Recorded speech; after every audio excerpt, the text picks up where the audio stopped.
If you wouldn't mind sharing with us some examples, what you've seen, how you've helped people, by changing the way they eat, how you've helped them reverse certain chronic illnesses. Yeah, well, I mean, we even have clinical data showing that you can reverse type 2 diabetes and metabolic syndrome with dietary measures, specifically ketogenic diet. That's been clinically proven, in large human trials. So, and that's something that I saw, years before we actually had those trials come out. But you think about it conceptually. You have chronically high blood sugar that's causing damage to the body. That's what damages diabetics long term, is this chronically high blood sugar. And then correspondingly high insulin, which causes, then you eventually get insulin resistance and you get a lot of damage to your body hormonally and elsewise because of high insulin level. I mean, even just like blood pressure, erectile dysfunction, hormonal imbalances, PCOS, polycystic ovarian syndrome in women. All of these things can be precipitated by excessively high insulin long term. And so you just stop eating carbohydrates, you stop having high blood sugar, and you stop having correspondingly high insulin. All that goes away. I mean, why wouldn't it go away? I mean, that's just how that mechanism works. And so I've seen that in people in real life do that, and all of a sudden they're coming off all their blood sugar medications, blood pressure medications, and reversing their diabetes. My mother, I saw her do that. She went on a carnivore diet. Within 2 months, she was off most of her oral medications, was off most of her insulin, and her HbA1c went from 8.9 down to 6.1 in 2 months. So that's that she's reversing her diabetes and coming off medication at the same time. That doesn't happen, or at least heretofore it wasn't thought that it could happen, but it does happen. And we do see this. And now we have clinical trials showing that you can do this. So you do see that. I especially we certainly see weight loss, health, just people feeling better, have better energy. They get rid of brain fog. Their brain works a lot better. Your brain works better on ketones, works best on ketones. So people will try to say that your brain's main energy source is glucose. That's completely wrong. They just say that because in our what we call our primary metabolic state, our so-called fed state, as opposed to our fasting state, our brain is primarily running on glucose, but it also runs on ketones. Any ketones that you have available, your brain is using. And so it's just that you're filling in the gaps with glucose, right? Because if you increase your ketone level, even if you maintain a high glucose level, your brain will switch over to exclusively running on ketones, even if glucose is available. So what does that mean? That means it prefers ketones, right? And especially in the periphery, in the cerebral cortex, the part that gives us our intelligence and motivations to make us humans. That all is running on ketones. There are part of your brains that still run on glucose, but primarily it runs on ketones. And so it also your brain suffers from insulin resistance just like every other tissue in your body. And so if you're just chronically eating sugar, this can be implicated in dementia and Alzheimer's and things like that, because you're just not getting the requisite amount of energy into your brain. Then you switch over to ketones don't need insulin to cross the blood-brain barrier, and they can actually reconstitute into fatty acids and then build up the physical structures of your brain as well. And so, instead of having our brains degrade as we go, as we age, you can actually maintain where it is or even rebuild. There's a study with ketogenic diet, putting elderly people with Alzheimer's on a ketogenic diet, showing that you can better treat Alzheimer's with a ketogenic diet than every medication that's ever been trialed for Alzheimer's, right? So that's major. It's better than any drug we've ever come across, right? Just putting people on a ketogenic diet, not even just meat only diet, but just ketogenic diet, so that their brains are running on this primary energy source and can reconstitute the ketones into physical structures of the brain. And you might be getting more cholesterol there as well. Your brain, likes to use cholesterol for the physical structures of the brain as well, like the myelin sheath around your axons, which makes them better insulated and can fire better and work better. So there's a lot that goes into it, but your brain fog can go away. Your neurological symptoms can resolve. In autoimmune diseases, they're some of the most dramatic things to be affected by a carnivore diet or any sort of elimination diet. And there's clinical trials with this as well in like Crohn's disease, for instance, where if you put someone on an elemental diet, which is very processed, it's just a powdered jug of nutrients, basically. And it's all the sort of micro and macronutrients that we think we need. I'm sure there are a lot of other micronutrients that we don't know that we need, but this is as good as we can get in a powdered form. And putting someone with Crohn's disease on an elemental diet is better to get them out of an acute flare-up of Crohn's, where maybe you're having bloody diarrhea 20, 30 times a day. That works faster to get them out of an acute flare-up than prednisolone. So like high-grade steroids that just slam down your immune system. It's the gold standard on getting someone out of these flare-ups, but it comes at a cost. It has huge side effects on your body. You can't really do it long-term. And so you have to go on these other biologics, all these other immunosuppressants to suppress your immune system so it can't react and can't fight your own body, but it's also not fighting other things, right? So you get more infections, you get more cancers, you get more other problems. So just changing someone's diet is better than the best medications. We already know that clinically. There are other studies with Crohn's disease where they take away carbohydrates and fiber. So it was a control trial. So one group, they took away fiber and carbohydrates. The other group, they just left alone. And the group that they took away carbohydrates and fiber, they stayed in remission on average 51 months. Okay. So over 4 years, and contrasted that with the control group where they didn't cut out carbs and sugar out, or carbs and fiber out of their diet, I should say.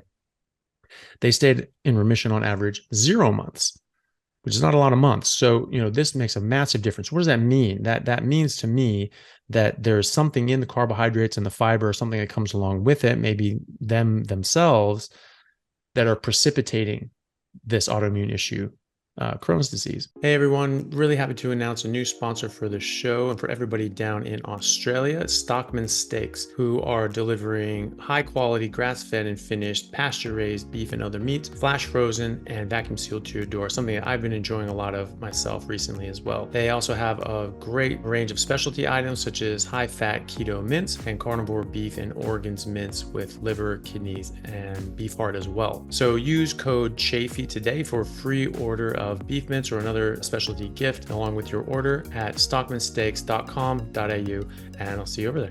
Thanks, guys. And we see this with a lot of other things: rheumatoid arthritis, multiple sclerosis. I've seen people reverse their symptoms of multiple sclerosis, be able to walk again, and actually on MRI, their lesions actually start to resolve. So it's not just their subjective feelings or their objective physical exam. It's also their objective scans and MRIs showing that these lesions damaging their nerves and causing the symptoms of multiple sclerosis, that they're actually resolving. Even Ehlers-Danlos syndrome, which is a connective tissue disease, sees people, because of their genetics, they can't make collagen that's tight and strong like normally we're able to do. And so their joints are a bit more loose or more elastic. They have more elasticity of their skin. They stretch their skin out more. They have hypermobile joints. And so they're very, very flexible, but they can also get more injuries because it's just not being held together as tightly and it's not as protected. And so that seems to resolve even just by increasing the amount of meat dramatically. And you don't even have to go full carnivore, but people that just eat a lot more meat seem to resolve the symptoms of Ehlers-Danlos. Why is that? Well, it's probably because we're eating a lot of collagen and pre-made amino acids that we can just turn into collagen. We don't need to make this stuff de novo all on our own every single time. We actually use the building blocks we've got in from our diet and use that for our own tissues as well. I have 3 patients at the moment who all have Ehlers-Danlos and who have all resolved their symptoms just by going on a meat-based diet, or they're all on a carnivore diet. And one gentleman, he was so severe that every single morning that he would wake up, one or more of his joints would be out of place, would be dislocated. So his shoulder would be out of joint, shoulder and his knee would be out of joint, his hip would be out of joint, his fingers would be sort of splayed to the side or something like that. Every day he had to relocate his joints, had to pop these things back into place. So obviously quite severely affected. After a few months on a carnivore diet, he has not had a single dislocation since, right? And so he's also improving in a number of other ways. Weight loss dramatically. People lose a lot of weight. They improve their hormones objectively. We test their hormones, their other biomarkers. All these things improve, and their weight improves, and their health improves, and their energy improves. And they come off medications. They come off blood pressure medications. They come off diabetes medications. They improve in so many other ways that it's hard to catalog them all. But it's a dramatic difference in all of my patients who are able to do it. So that's got to be, obviously, there's so many factors going on there, right? But that blows my mind because my mum's got an autoimmune illness. It's called systemic sclerosis. I'm not sure if you've heard of that. It's part of the scleroderma family. It's quite a rare one, but again, autoimmune illnesses are kind of blowing up now, right? It's almost an epidemic, as you know better than anyone, right? I think it's just behind heart disease and cancer, right? In terms of the popularity of them. Yeah. Becoming more and more widespread. But you said something there about the client that you had then, and I was just thinking, right, there's so many factors that come into that, right? Because as you say, but a lot of it must come down to the fact that it's pro-inflammatory, the way they were living and eating before. There must have been some sort of inflammation, like a lot of inflammation, especially with those specific autoimmune illnesses. So obviously the inflammation has dropped. Also, you mentioned about them losing weight as well, and being able to manage your weight and not carry an excess body fat, like we said before, around the internal organs is a huge thing as well. So I know there's a lot going on there. What would you say the main factors, though, which is help? Because that's like miraculous, right? The fact that he now, his joints were not dislocating, his joints were coming out of place 1 to 2 every morning. Not only is that gone, but now he's literally just a new person. It's insane. Yeah. So for him, for Ehlers-Danlos, it's we don't know exactly what the mechanism is, but I would hazard to guess that the mechanism is that you're providing preformed collagen, or at least the building blocks to make properly formed collagen from the food that you're eating. So you don't have to make new collagen, because if you're going to make new collagen, they don't have the genetic capacity to make it tight and strong. But if you're getting the building blocks and you can just build up with those building blocks, then presumably you can. So that's a theory, but it describes the observed phenomena anyway. As far as autoimmune issues are concerned, that's an interesting one. It's thought that your body there's a cross reaction called molecular mimicry. So if your body reacts to another pathogen like a virus or a bacteria, or maybe even a foreign body or some sort of plant toxin that is not supposed to be in your body, and your body recognizes this as something foreign, and so it's going to attack it, and it's going to try to take it down and get it the hell out of there, because it doesn't want it, wrecking the house. Normally, a lot of these different plant toxins aren't going to get into your body, but you can get an issue with leaky gut, which is when the tight junctions between your enterocytes, the cells in your intestines, they sort of break apart and they get damaged, and all of a sudden there's just these gaps in between the cells. All right. And so now you don't have this barrier protection. Like if you had a cut on your skin, all of a sudden now things can get in, right? So it's the same idea, but just on a microscopic level in your gut. And so that's thought to be the en route for these things. Also, fiber can actually cause microabrasions in your gut lining, and that could be a physical damage to the lining of your gut that could allow these things to come in as well.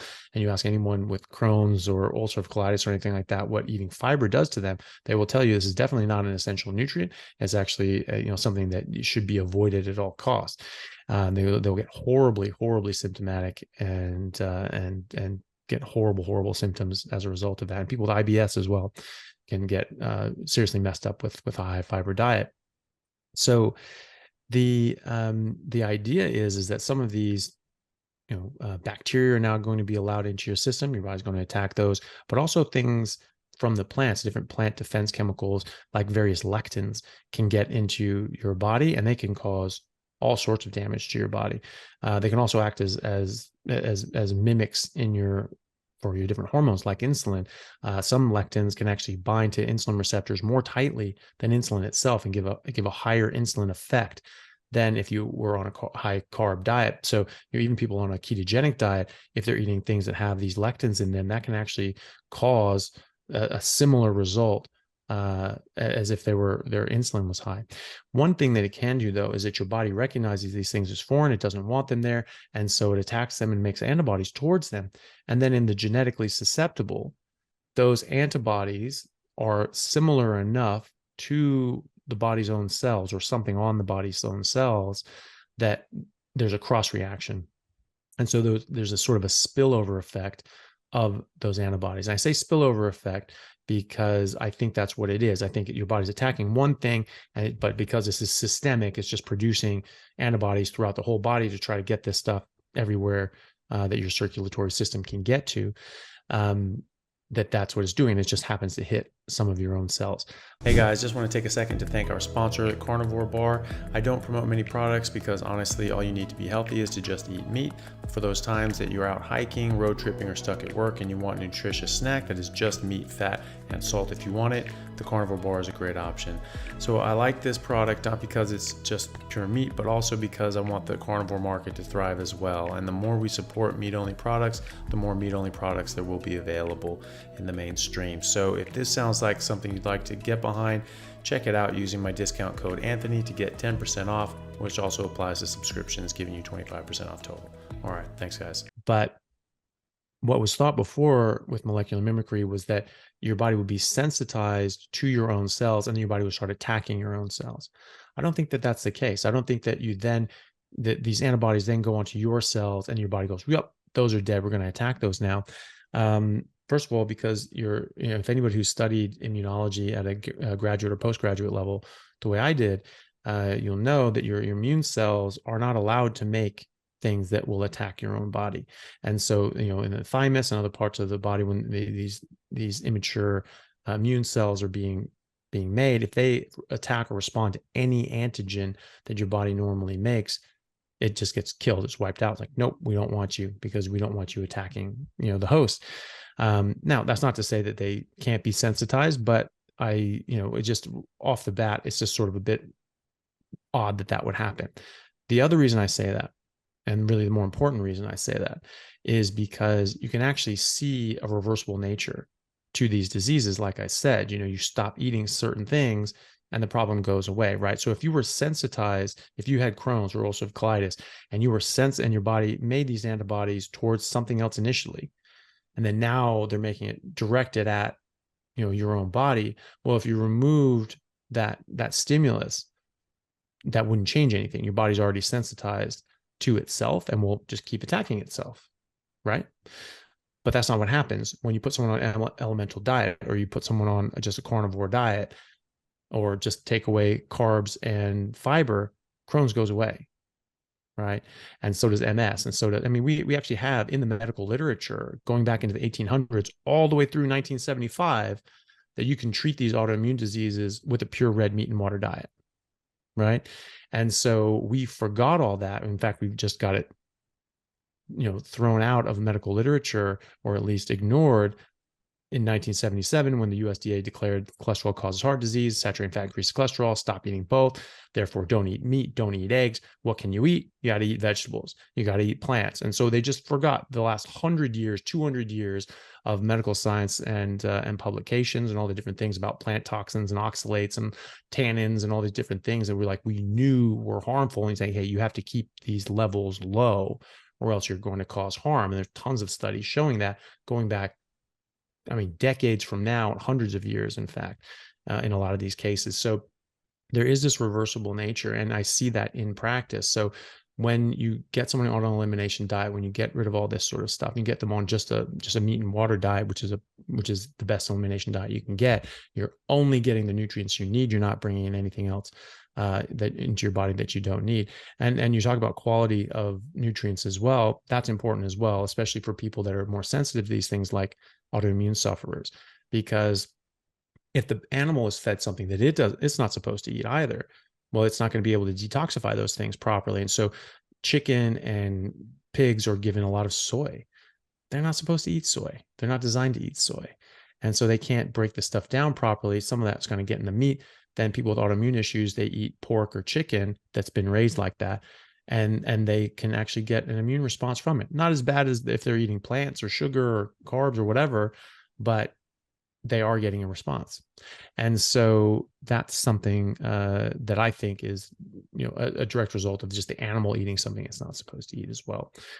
So, that shows that reversible nature. And I see in clinic with my patients, I see their lab results with, say, Hashimoto's. We track their antibodies, right? They go on a carnivore diet, those antibodies start coming down and their thyroid function starts going up. And that can take a while. That can take actually a long time. Hashimoto's is particularly stubborn, but we have patients that have been doing a carnivore diet for a year or close to 2 years, and their antibodies just continuing to go lower and lower and lower. And the more strict that they can get, the better result that they have. So I think that's what's going on with autoimmune diseases, that you have this cross reaction with some of the things that we're eating that we're not supposed to eat. Our body's reacting to that, and there's a spillover effect. But the good news there is you remove that something that we're eating, usually plants, that then you stop making the antibodies towards it. Your gut will heal. You stop the leaky gut. You'll stop letting things in. It takes months. It can take like 6 months for that. And then after that, you stop making as many of these antibodies. And then your disease just goes away. And I've seen that time and time and time again. I have yet to see an autoimmune issue that has not significantly improved, if not resolved, on a carnivore diet. I have yet to see that. The Sugar Foundation, now called the Sugar Association, back in the 50s and 60s, detailing how they paid off various professors and doctors to falsify data and publish fraudulent studies to make it appear as if cholesterol caused heart disease when it was really sugar. And one of these professors was from Harvard. There's a number of Harvard professors, and they named them by name in this paper. And one of those professors was named head of the USDA, and it was he who authored and published that 1977 declaration saying that cholesterol caused heart disease when it was really sugar. And we know that he was bought and paid for. We have his contract. We know what he got paid. He got paid $6,500 in that money, which is